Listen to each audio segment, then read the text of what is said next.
ഇടുക്കി തൊടുപുഴ അൽ അസർ law കോളേജിൽ വിദ്യാർത്ഥി സംഘർഷം. പുറത്തുനിന്നുമെത്തിയ SFI പ്രവർത്തകർ വനിതാ വിദ്യാർത്ഥികളെ അടക്കം മർദ്ദിച്ചതായി പരാതി.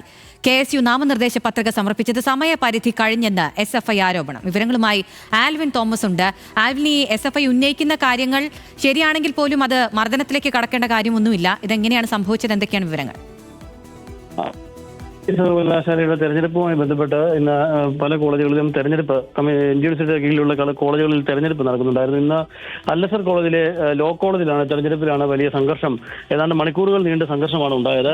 രാവിലെ പ്രതിനിധികളുടെ തെരഞ്ഞെടുപ്പ് നടത്തിയ ശേഷം ജനറൽ സീറ്റിലേക്കുള്ള തെരഞ്ഞെടുപ്പിലേക്ക് കടക്കുമ്പോൾ ജനറൽ സീറ്റിൽ ആദ്യം നടന്ന തെരഞ്ഞെടുപ്പിൽ 27 സീറ്റിൽ 24 സീറ്റുകളും KSU വിജയിച്ചിരുന്നു.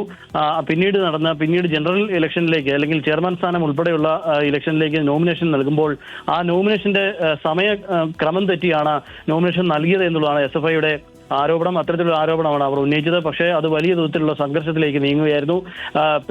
പെൺകുട്ടികളായിട്ടുള്ള വിദ്യാർത്ഥികളെ അടക്കം പുറത്തുനിന്ന് എത്തിയ SFIയിലെ പ്രവർത്തകരും പാർട്ടി SFI പ്രവർത്തകർ മർദ്ദിച്ചു എന്നുള്ളതാണ് അവരുടെ ആരോപണമായിട്ടുള്ളത്. നമുക്ക് ആ ദൃശ്യങ്ങളിൽ നിന്നും അത് വ്യക്തമാണ്. ഏതായാലും ഇപ്പോൾ സംഘർഷം ഒഴിഞ്ഞിട്ടുണ്ട്. വലിയ പോലീസ് സന്നാഹം അവിടെ ഉണ്ടായിരുന്നു. ഏതാണ്ട് അല്പം മുമ്പാണ് തൊടുപുഴ പോലീസ് അടക്കമുള്ള പോലീസ് സംവിധാനങ്ങൾ അവിടെ എത്തിയ ശേഷം വിദ്യാർത്ഥികളെ അവിടെ നിന്ന് ആൽവിൻ തോമസ് ആണ് വിവരങ്ങൾ നൽകിയത്.